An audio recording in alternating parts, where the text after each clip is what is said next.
Alam nashrah laka sadrak wa wada'na anka wizrak.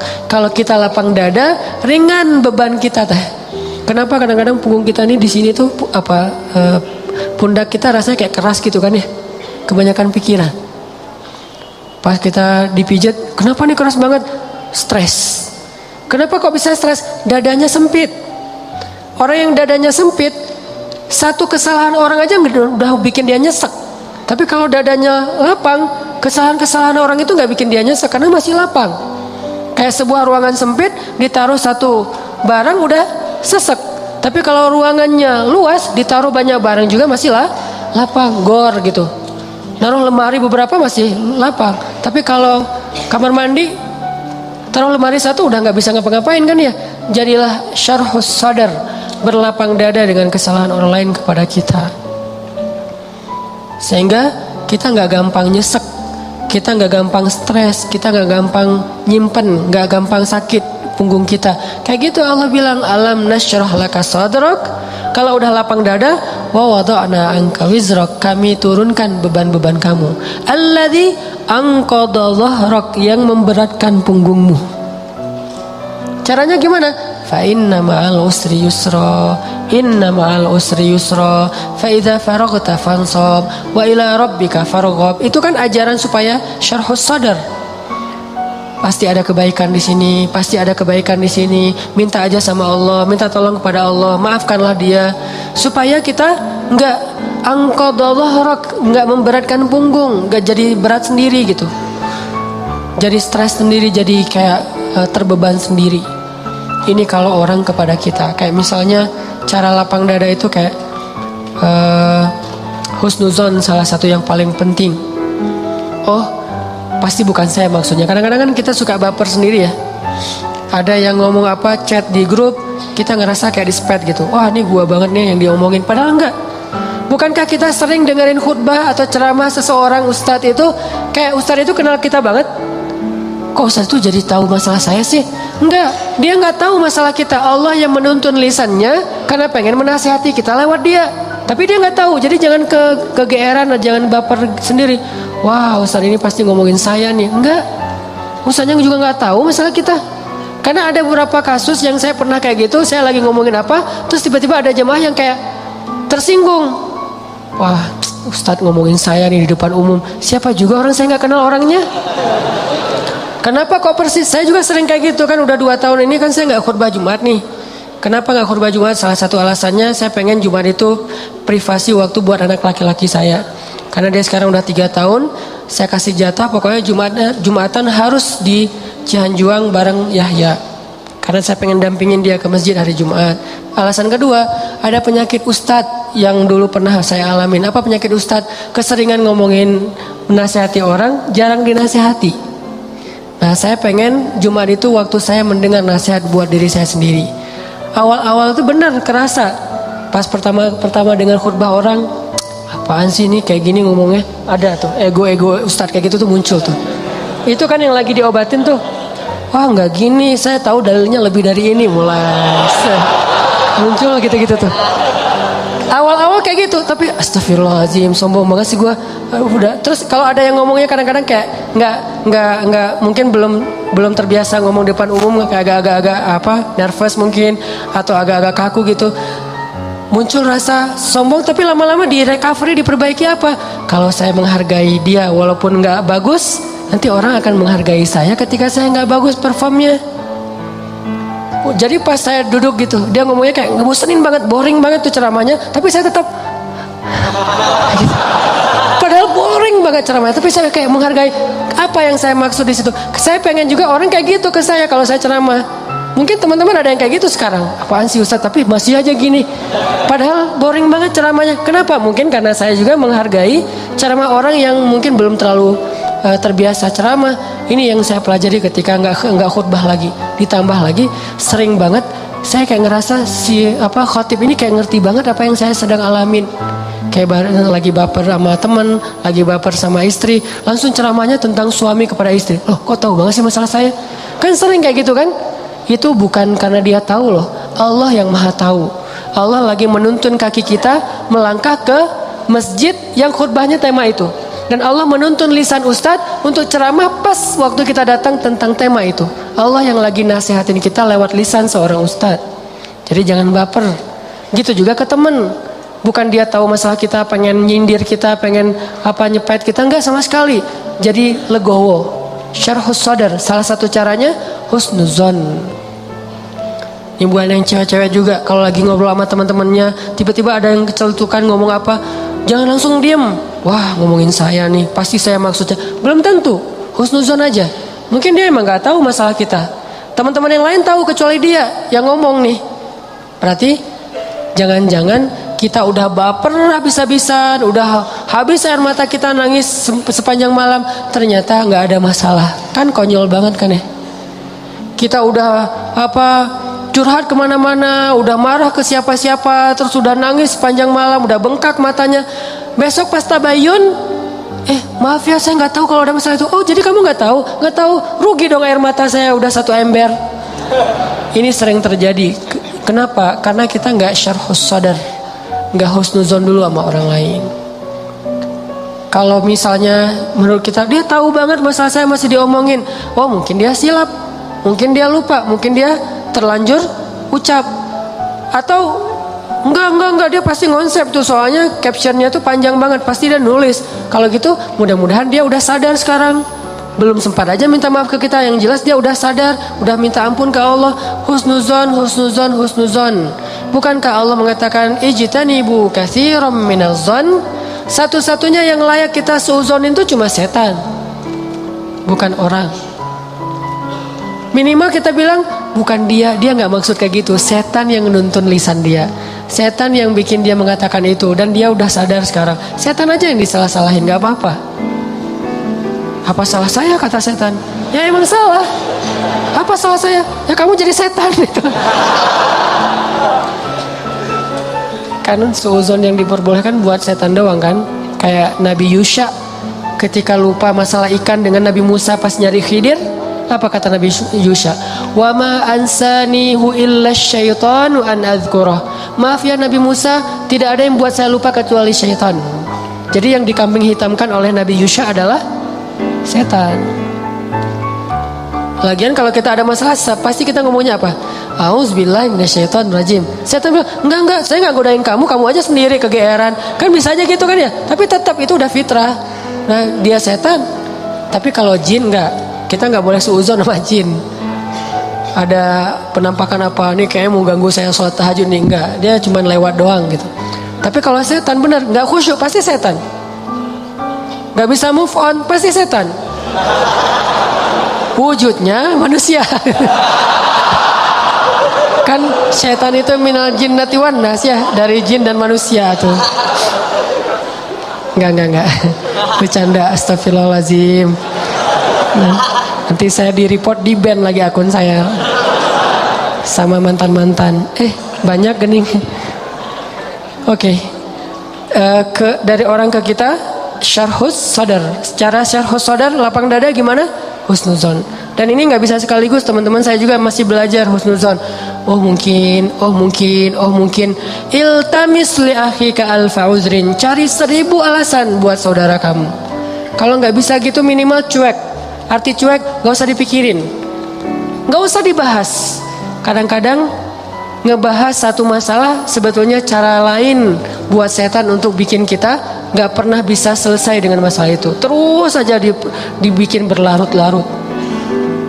Kayak ada teman kita habis ada masalah sama temannya yang lain, gak usah dibahas sama kita. Kemarin gimana masalahnya, udah beres? Jangan ditanya, udah aja lupain.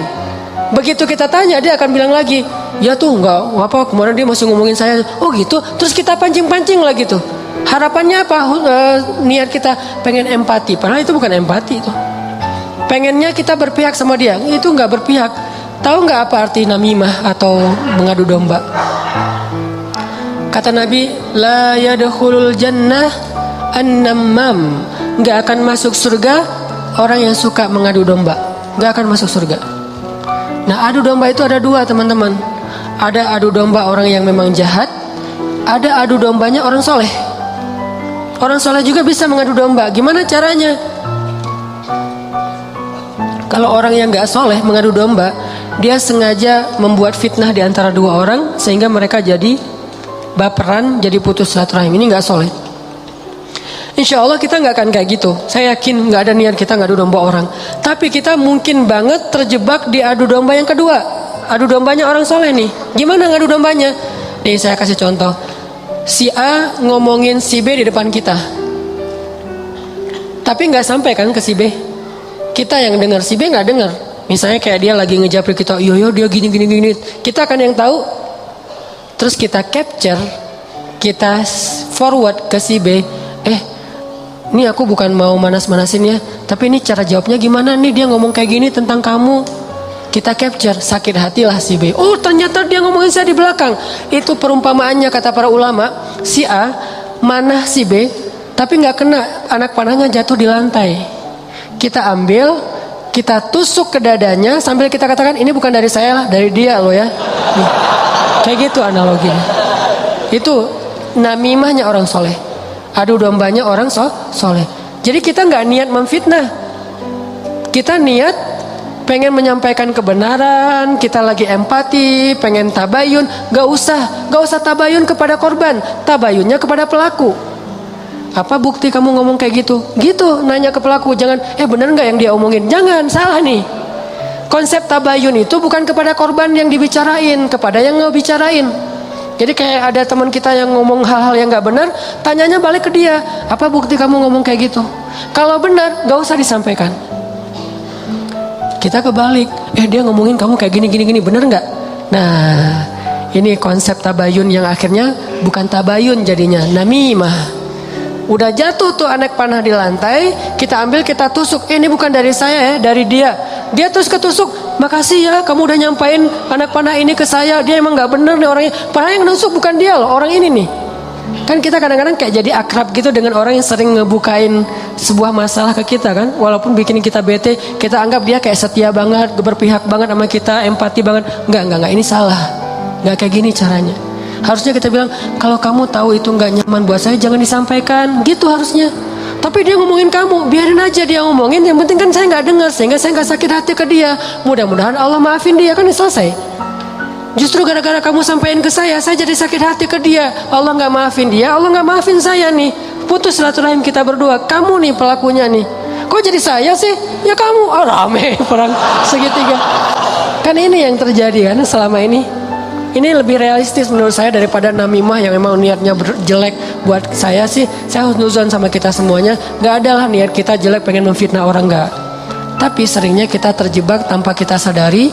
Justru karena kejujuran kita, karena keakraban kita dengan teman kita, jadi kita ngebuka hal-hal yang dia gak perlu dengar. Itu sering banget kayak gitu. Saya juga kadang kayak gitu. Misalnya ada yang bicara apa tentang istri saya nggak suka tuh. Dia bicarain istri saya gini misalnya depan temennya ngasih tahu ke saya. Terus saya kan jadi sakit hati sama orang itu ya. Saya juga ngasih tahu ke istri saya lebih sakit hati lagi sama dia. Ini salah, dia salah, saya salah. Harusnya saya diem aja. Papa udah tahu kan masalah ini, kenapa nggak kasih tahu ke mama? Karena papa berharap mama nggak tahu. Tapi daripada mama tahu dari orang lain, ya berarti orang itu yang salah, bukan papa. Kenapa dia ngasih tahu ke mama? Kan gitu kan? Jangan sampai ya Pak, mama tahu dari orang lain. Jadi kalau ada yang kayak gini-gini harus papa yang ngomong ke mama. Enggak, itu salah konsepnya. Enggak boleh kita menyampaikan sebuah informasi walaupun benar, apalagi belum tentu benar. Walaupun benar kepada orang yang kalau dia dengar dia akan sakit hati atau sedih, enggak boleh. Diamin aja. Kalau ada hal yang enggak benar, kita yang mengklarifikasi. Enggak kayak gitu. Saya kenal dia gitu. Jangan biarkan dia tahu masalah ini. Kalau terlanjur tahu, berarti ada orang yang gak tahu konsep namimah level 2. Namimah level 1 emang gak ada niat baik. Namimah level 2 justru karena niat baik. Kan saya pernah bilang, ternyata banyak hadis palsu itu mulai munculnya lewat siapa? Viralnya itu gara-gara ulama-ulama yang soleh. Jadi banyak riwayat hadis palsu itu diantara para ulama yang soleh loh. Bukan sengaja pengen memalsukan hadis. Kenapa? Karena ulama soleh ini terlalu husnuzon. Misalnya nih, ada yang datang ngomong ke saya, Ustadz, saya pernah mendengar hadis gini. Saya sebagai Ustadz, oh gitu? Ya, saya nggak pernah curiga kalau dia itu nggak jujur, atau kalau dia itu dengarnya nggak utuh.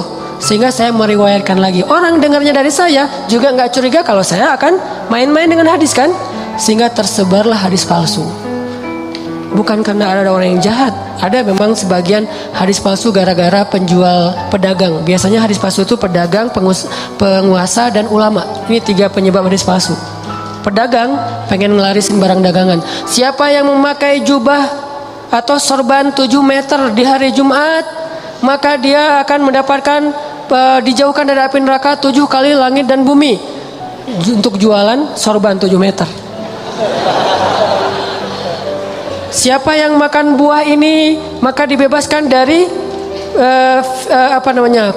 sihir. Dia jualan buah itu. Ini bisa muncul hadis palsu dari penguasa.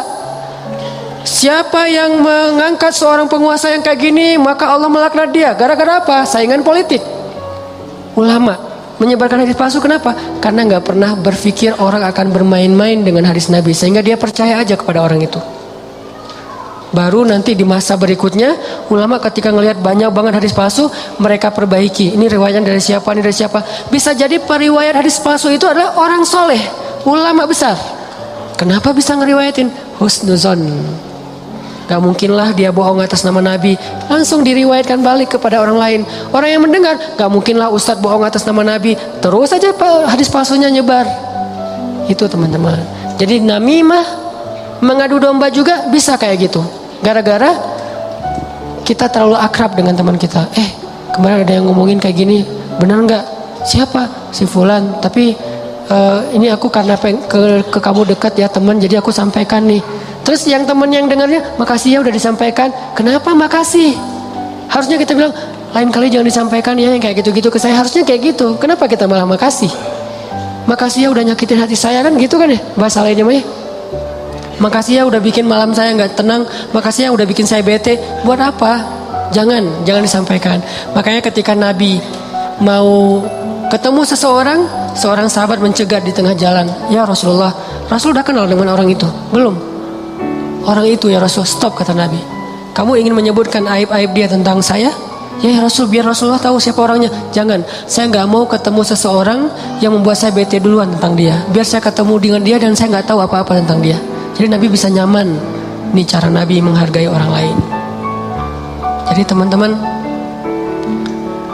kalau kita ke orang jaga perasaannya, kalau orang ke kita berlapang dada. Husnuzon, maafin, lupain, gak usah dibahas, gak usah diperpanjang. Jangan, apalagi kita kayak ada kasus misalnya, ada 2 orang yang lagi punya masalah rumah tangga. Kita kayak sebagai temennya atau fansnya atau followersnya, kita kayak pengen nunjukin sikap membela gitu. Salah satunya kita bela, akhirnya kita bikin akun khusus untuk pembela si A, yang B juga pembela si B. Akhirnya kita rame gitu. Sebetulnya kita lagi mengadu domba 2 orang suami istri ini loh. Harusnya kita kalau nggak bisa mendamaikan, diam, biar mereka menyelesaikan masalah mereka atau selesai dengan sendirinya karena tidak ada yang respon. Makin direspon makin rame nih. Itu kan terjadi. Jangan-jangan nauzubillah nih teman-teman, ada peran kita di dalam perceraian 2 orang yang mungkin terjadi, atau 3 orang atau 4 orang atau sekian banyak orang cerai gara-gara kita nih. Kenapa gara-gara saya Ustadz? Gara-gara kita ngebelain dia. Makin dia mantap untuk menceraikan pasangannya. Benar juga ya kata kamu, berarti saya harus menceraikan istri saya. Enggak, saya nggak nyuruh cerai ya, tapi dia emang kayak gitu orangnya. Nah, ini sering kayak gitu. Ke teman kita juga kayak gitu, ke kantor, di kuliah, di persahabatan. Ini namimah teman-teman. La yadkhulul jannah an-namam. Gak masuk surga orang yang menyebarkan permusuhan atau mengadu domba.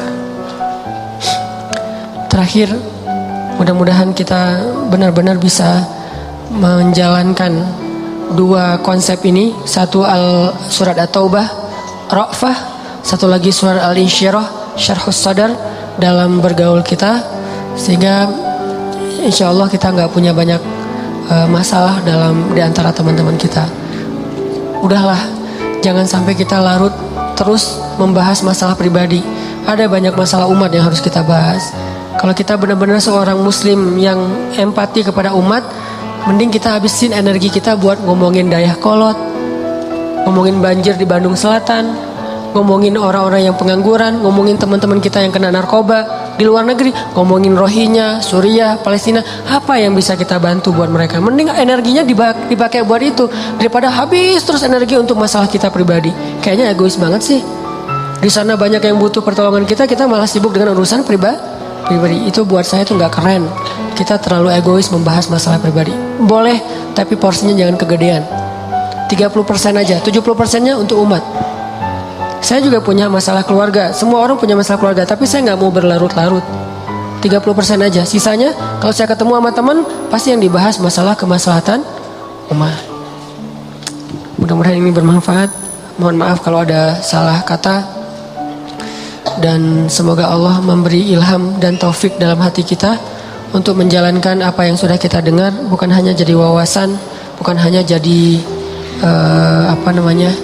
teori, bukan hanya jadi sekedar wacana, tapi memperbaiki perilaku dan akhlak kita.